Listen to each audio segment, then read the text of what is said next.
Hey Beacon, welcome back to your Bounce Back Blueprint Community Podcast. Of course, I'm your Bounce Back guide, Tiffany Huff Struthers, and I am so excited to have you here with me today. This episode is being brought to you by the She's Free Challenge, a 4-day challenge for women just like you who want to set yourself and others free by sharing your story. You can grab the link in the show notes, bit.ly/she's free to join the challenge.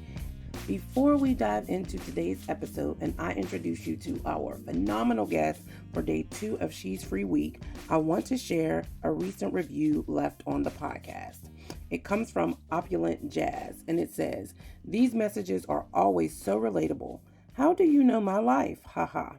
That's the way God works when He aligns us with certain people, but it's still up to us to be open to receive. Thank you, Tiffany. You have been a blessing with this podcast. Keep sharing." Thank you so much, Jazz, for leaving that review. And if you haven't already done so, I encourage you to leave a review as well. Now, let's jump in and get to know today's guest for day 2 of She's Free Week.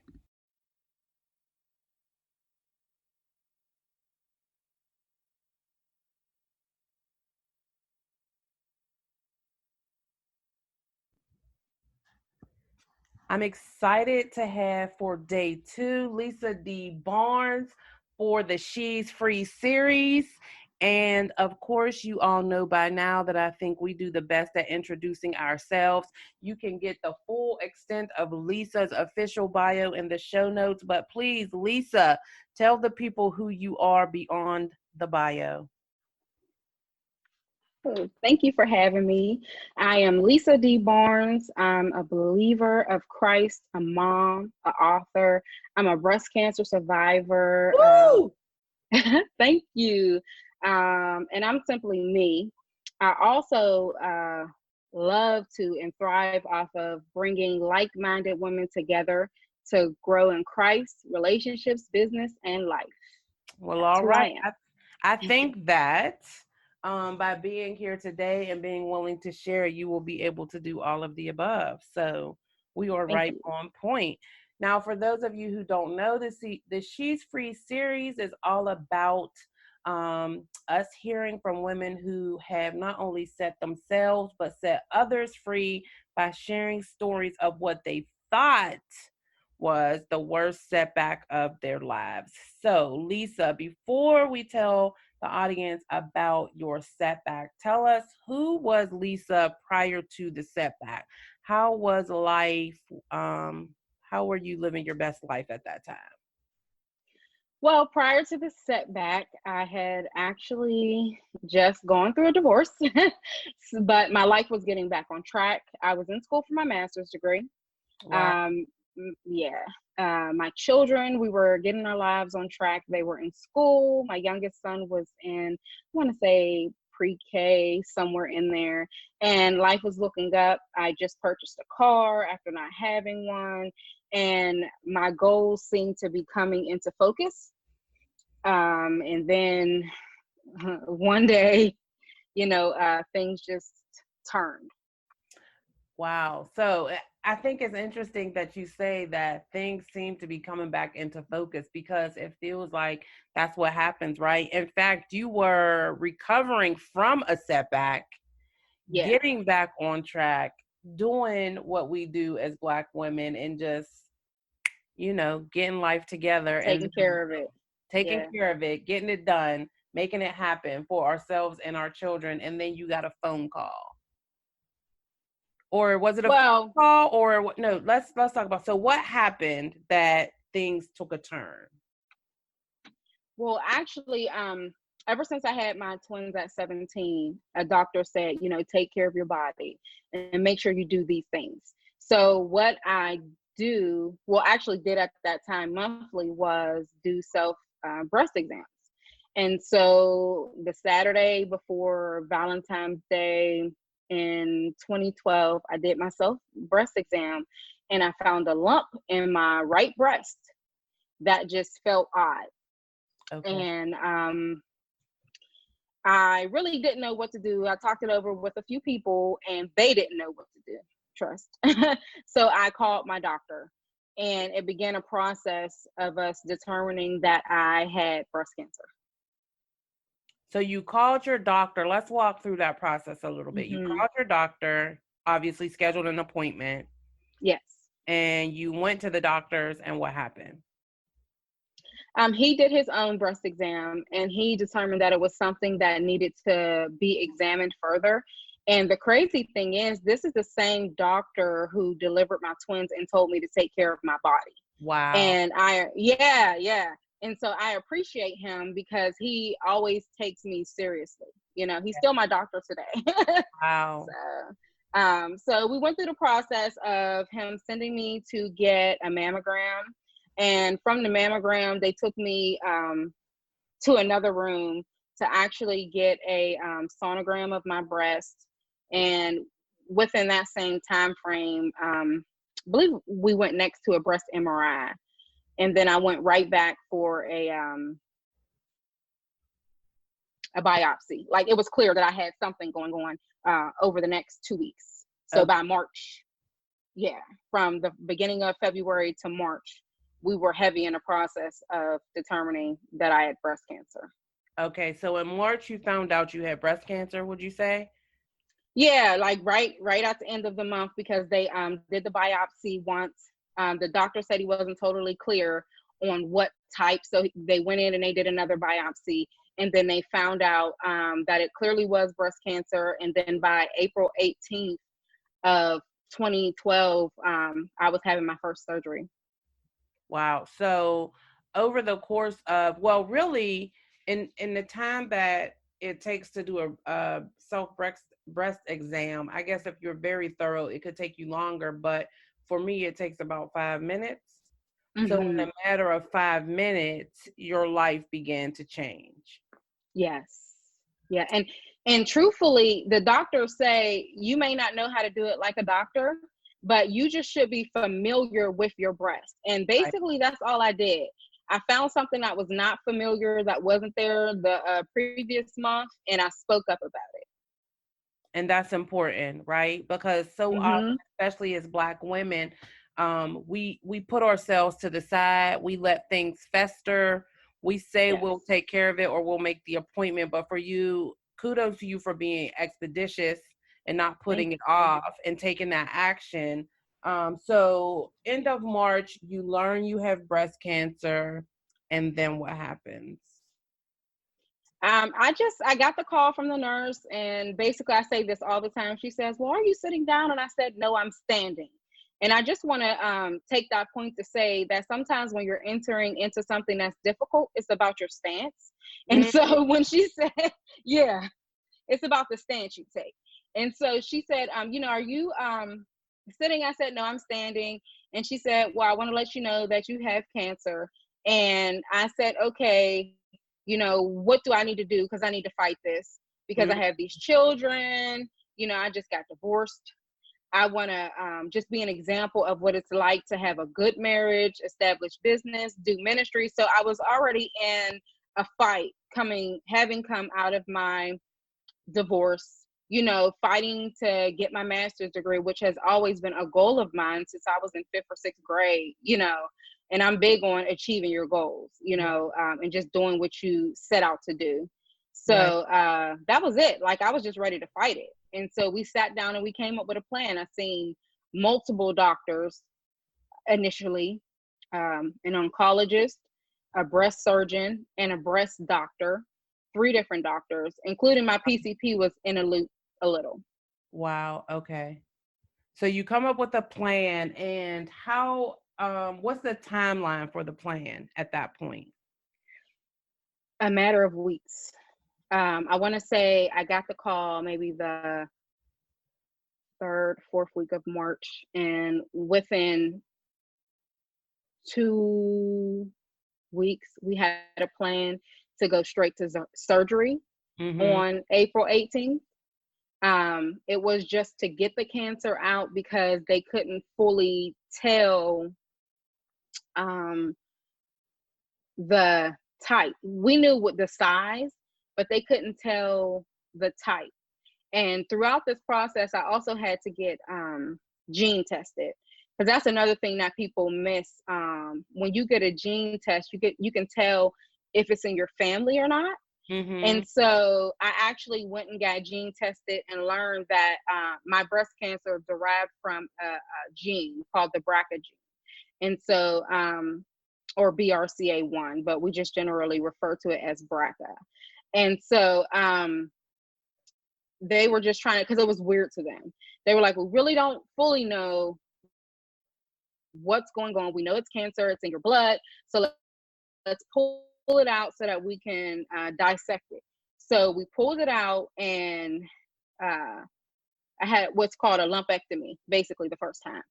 And we set out for my chemo plan after that. And I started chemo, I want to say, within 2 weeks of the surgery. I had the surgery, I had a port placed, which is the way that they get the chemo drugs and other treatments to me during my process. And then I started chemo all within another 2 weeks. It was quick, fast, and in a hurry, because the type of breast cancer that I was diagnosed with at the age of 28 killed most African American women under 30. It was so my doctor, he hopped on it. He said, I want to treat you, because you have these children. You say you have this degree you want to get. So I want to ensure, that you live the best life possible. Wow. So I want to go back to something that you said, because you said it's about your stance, right? You said the nurse asked you for sitting down and you told her, no, I'm standing. And one of the cornerstones for the bounce back blueprint is courage. And it is Right. having the voice of a victor and having the posture of power. And so you decided immediately, before you even got the news, that you were going to have that stance, right? That you were going to continue to fight, because like you said, you are already coming out of a fight, so it was just about continuing the fight. And so I'm curious to hear how that stance, how important that stance was over the course of those next 2 weeks specifically, but also, over the longer term, because the 2 weeks was really the beginning of your journey, right? Yeah. So when you have to take the stance, you also have to think about the people standing around you, I want to say. Mm-hmm. And immediately I just began to research and think about how my home needed to be, what I needed to do for my children. I talked to my pastor. I talked to friends and family. Mm-hmm. And little did I know, like my dad had actually begun to plan just in case things didn't work out. And that was so crazy to me. He was like, well, I just began to have my lawyer draw up stuff, just in case I needed to take on the children, even though he was sick at the Wow. time. And I talk about that briefly in the book Scenes from a Single Mom too, and I also so I began to think about how I needed to protect my home in the sense of the environment remaining clean. So I kind of put a notice out there: nobody could be up in here, Right. while I'm going through this process, because I can't have germs messing with my immune system. And I just knew that I had to fight. So it was really, I didn't tell everybody initially either. And I think that's something that you have to realize when you're doing anything. It doesn't matter if you're fighting cancer, maybe you're going through a divorce, or starting a business, whatever.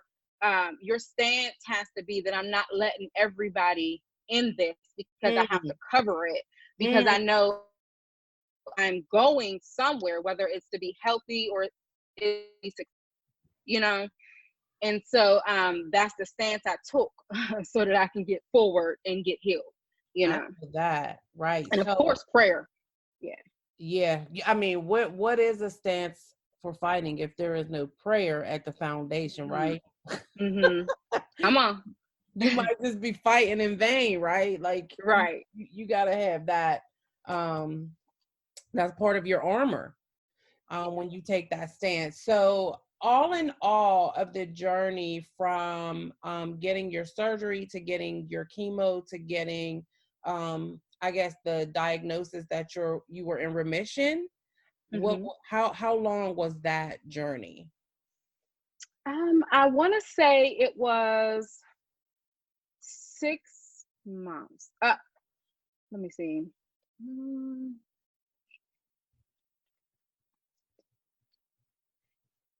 9 months, I want to say, because my last chemo treatment was the week of Thanksgiving. Okay. So in and around 9 months, um, because the final chemo, like the initial chemo, I was sick. Um, and then the final chemo, uh, it just made me tired all the time. I had no sickness with it. My hair began to grow back. So about 9 months, they start testing you to see if your blood has any cancer markers. And so I remember going over my friend's house, and she cooked a big Thanksgiving dinner for everyone just because I was tired. And that's when I actually posted on Facebook my last chemo. And I got a call in and around there stating that, there's no signs of cancer in your blood. But essentially, when they take the cancer out your body, you're considered a cancer survivor. And I don't think a lot of people know that. No. So from the date, so from the date that they take the cancer out, you're essentially considered, that's your day. Okay. Because it's removed. Okay. And then the day is April 18th. April 18th. Yes, that's Okay. the day they removed it from my body. Now my last day of cancer is last day of chemo is in and around November. But the day they removed it is the day that you start your cancer survivorship. Okay. Wow. That's something new. I did not realize that. Yeah. So I know you said that you posted on Facebook that you had your last chemo treatment, but I can say now, I'm not even really sure when we met, but I can say that I didn't know you had the experience that you had, and that you were a breast cancer survivor until I guess the end of 2018, as we were preparing for the Scenes from a Single Mom book. So your journey was public, I guess, for people who you were connected to. Is that accurate to say? Were you public with Actually, the journey? I was public with my journey. I posted it on Facebook and Instagram. I've talked about it publicly.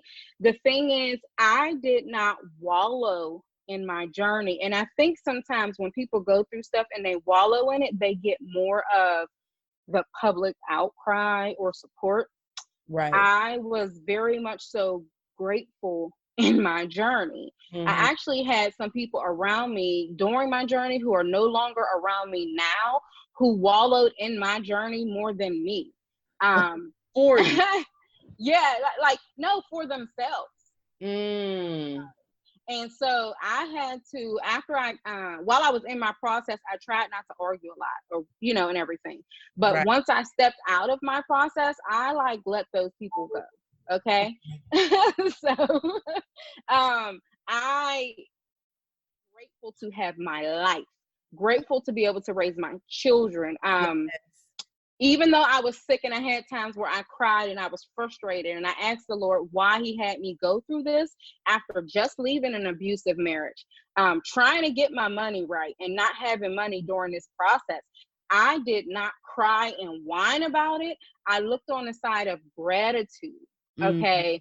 80% of the time. The 20% I was frustrated and I wanted to give up. So, right? I mean, it's yeah. a very traumatic and challenging experience, especially when you are coming out of a challenging and traumatic experience and you have 3 babies depending on you. So and that's the thing. I'm sure that's challenging. And because I know you now, I know that you are a go-getter and a fighter. And so even in your sickness, I'm sure you were thinking about all the things that you wanted to do and needed to do after the healing, right? I could see you just in the midst of your healing, recognizing that part of your fight was because of all of the things you knew you were going to do. But I'm curious as to what made you decide to share your journey in the form of a book? What made you decide to write your story? I decided to write my story first and foremost because everyone didn't know the underlining uh, cause of my fight. Because I talk about my childhood in the story Mm-hmm. and why that was the underlining cause of my fight. No one knew that is what that was, and really is today. The thing that propels me to be a great mom to my children, to love other people. That was what propelled me to fight for my life, so that I can ensure that my children did not face the things that I faced in my childhood. And Mm-hmm. it just, it brought healing to me writing it. And so that is the thing that caused me to really want to write my story and put it on paper so that other people can read it and get healing. So It's really interesting that you say so. In essence, you were writing your story not only, like you said, to heal yourself and set yourself free, but mhm, because you wanted to be sure that others would be free of the challenges that you experienced in your childhood. So right. even though the breast cancer was a setback, it made room for God to get the glory for other experiences that you've had in your life. Yes, absolutely. And when you talk about the healing, can you talk a little bit about the healing that you experienced in the writing? Um, I want to say I experienced freedom. Did you expect to experience freedom? No, I mean, I think I it's don't important know. to note. It's important to note.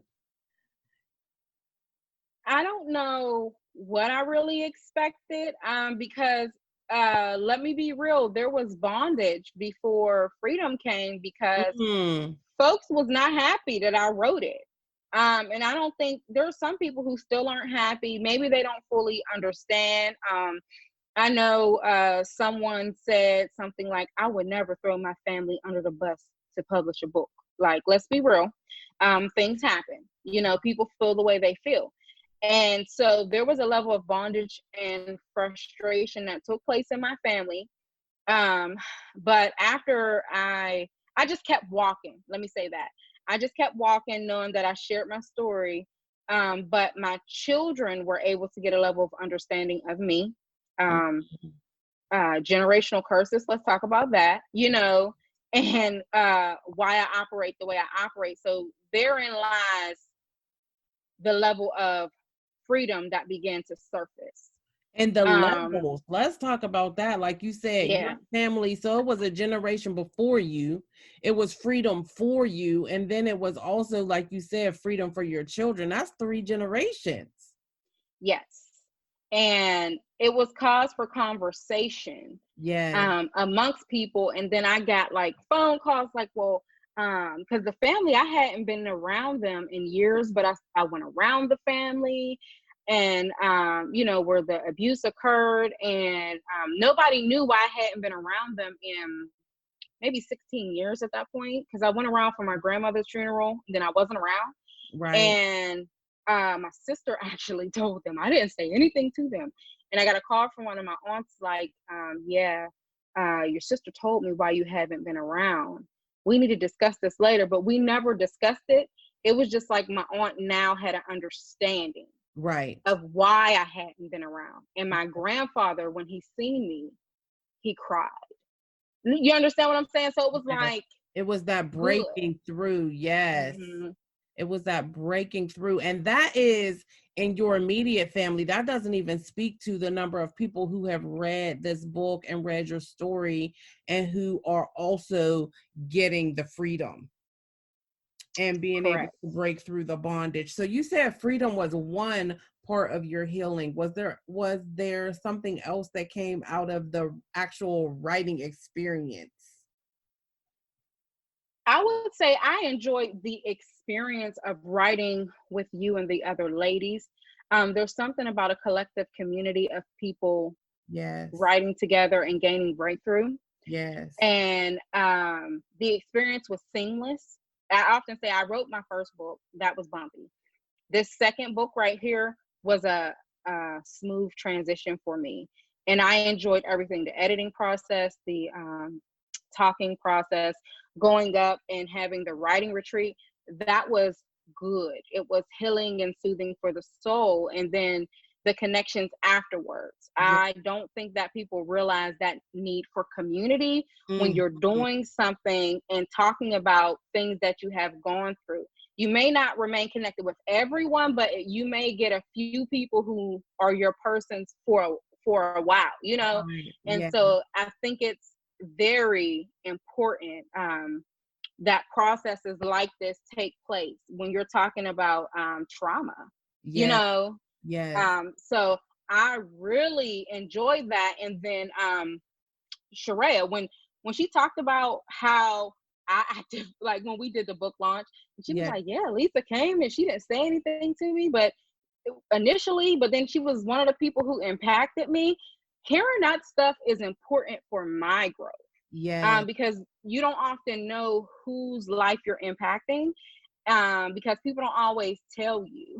Right. So for me, the overall, just the entire process, the book launch, all of it just helped me grow.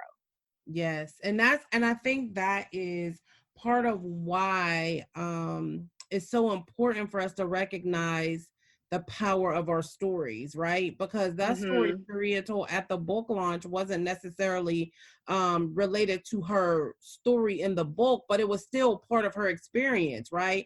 Part of the Yes, story, and sharing it not only opened her up, but also did some opening up for you as well. it did. It And really did. so on the other side of it, right? Now that you're on the other side of it, and like you said, you did sharing about your fight through the divorce and through the breast cancer actually opened the door for you to share about what you fought through in your childhood. So we're talking about a story you carried for decades, right? For what, Yeah. 20 something years, because you still like a little, we still kind of young here, right? 36, Right. So we're talking 36. about, well, still over 30 years that you were carrying this on the inside, Yeah. and 30 or 20 or so years that people in your family didn't really understand and your children didn't know. So on the other side of it, for the woman who is listening to your journey to freedom and sharing your story and how it has broken bondage and how it has helped you heal, um, and just been a learning and experience for you. What do you have to say to the woman who is hesitant to share her story because of the way family will react, or isn't sure if she should do it, or what difference it will make? What would you say to her? I would say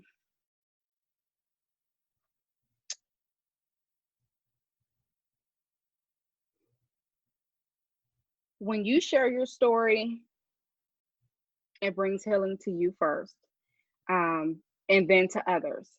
And you can't worry about what everyone else says, because often they'll get it when it's time for them to get it, but you get your healing first and then they'll get it. And I want to encourage you that you'll touch the lives of people that you don't even realize you're touching, Yeah. because I've met people and they've told me their story, and I was like, shut up, did you ever hear this book? And you're like, no, I haven't. And some people I've gifted the book, some people have bought the book, and they've told me that their life has been impacted by the book. And so when you tell your story, it's going to bless you, and then it's going to bless other people, but you can't worry about what other people have to say, because there's so much healing and breakthrough and deliverance for you when you tell your story, Yes. that it does not matter. And I have literally seen and reaped, this is over a year now, because I told my story, even from my family. I'm just from ever since I was a child, I'll say this, I've been left hanging like, oh, Lisa be all right. Lisa be all right. And just even recently, one of my family members said, I don't want you to ever go through anything else again. And it was just simply because I told by yourself. It was like, I don't want you to ever go through anything by yourself again. That was the exact phrase. And I said, wow, since I was a child, they left me hanging. And it's because I simply had the courage to tell my story. So you just don't know what level of breakthrough that you're holding yourself back from and others. And I'm a firm believer, and I'll just end with this because I'll be going on like a preacher. I'm a firm believer that when you step out and do what you are supposed to do, you are freeing someone else up to step out and do what they are supposed to do. So there may be a family member or a friend who has a story to tell, but they are waiting for someone within their circle to do it, to show them that it is possible. And that's probably you. Woo! So share your story, sis. Yes, I love that you said you get the healing first. Yeah. You get the healing first. It doesn't stop with you. Right. It's the gift that keeps on giving. That's good. That's good. Yeah. So I would love for you to share and plant a seed for the woman who's listening, who is now preparing to get her healing by sharing her story. What is one quote or scripture or mantra that keeps you going in the midst of a setback, that kept you going as you were writing and preparing to share your story? What is one, what's your mantra, your scripture that you live by, something that would plant a seed in the lives of the women that are listening and encourage them through the journey of sharing their story? I would say Romans 8:28. And it reads, and we know that all things work together for good to those who love God, to those who are the called according to his purpose.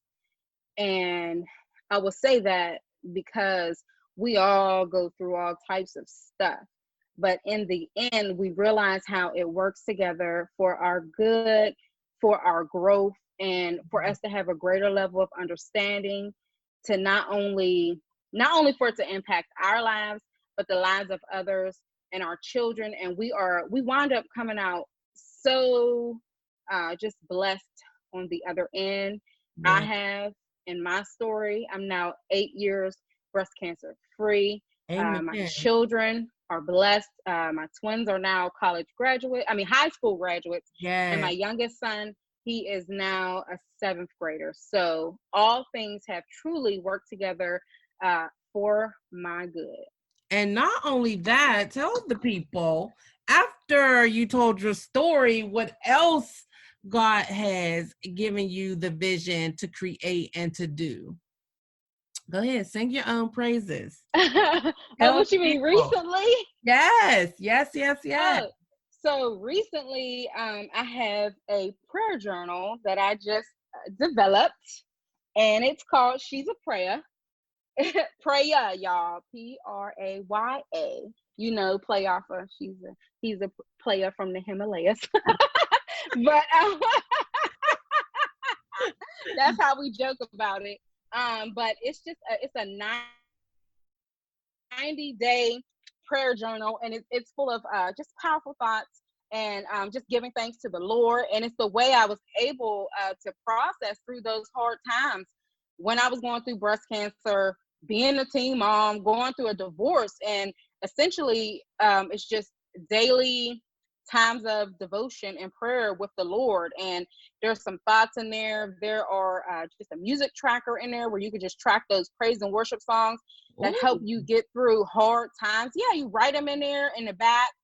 There's times of reflection to think about how is my life changing as a result of prayer and devotion with the Lord. There is just a brain dump in there that says, who does God's word say I am? There's one initially that I filled out, but then there's blank ones in there for you to fill it out as you begin to read the word of God and pray, and he reveals himself to you.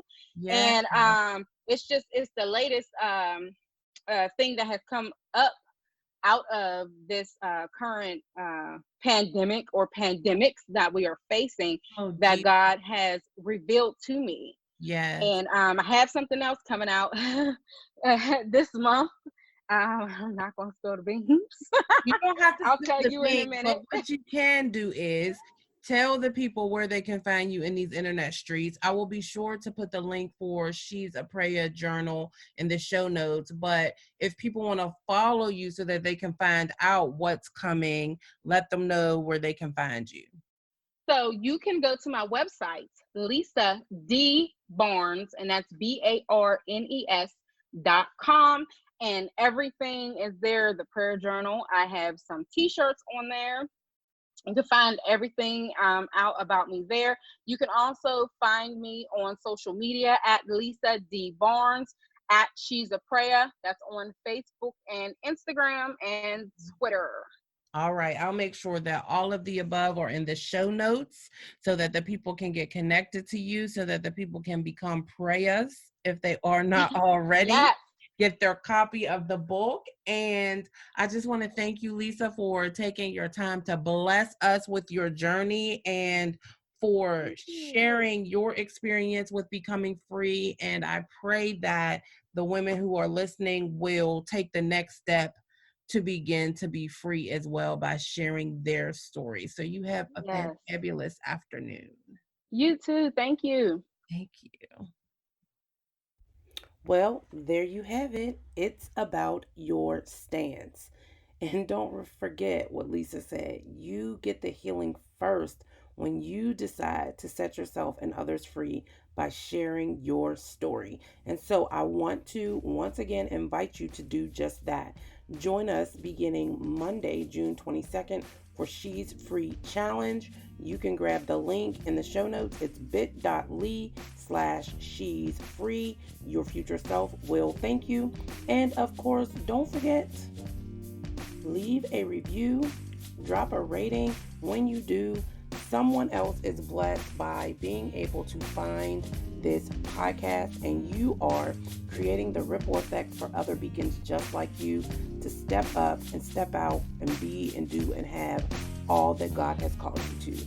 I can't wait to share tomorrow's guest for She's Free Week. Chat with you soon. Be blessed.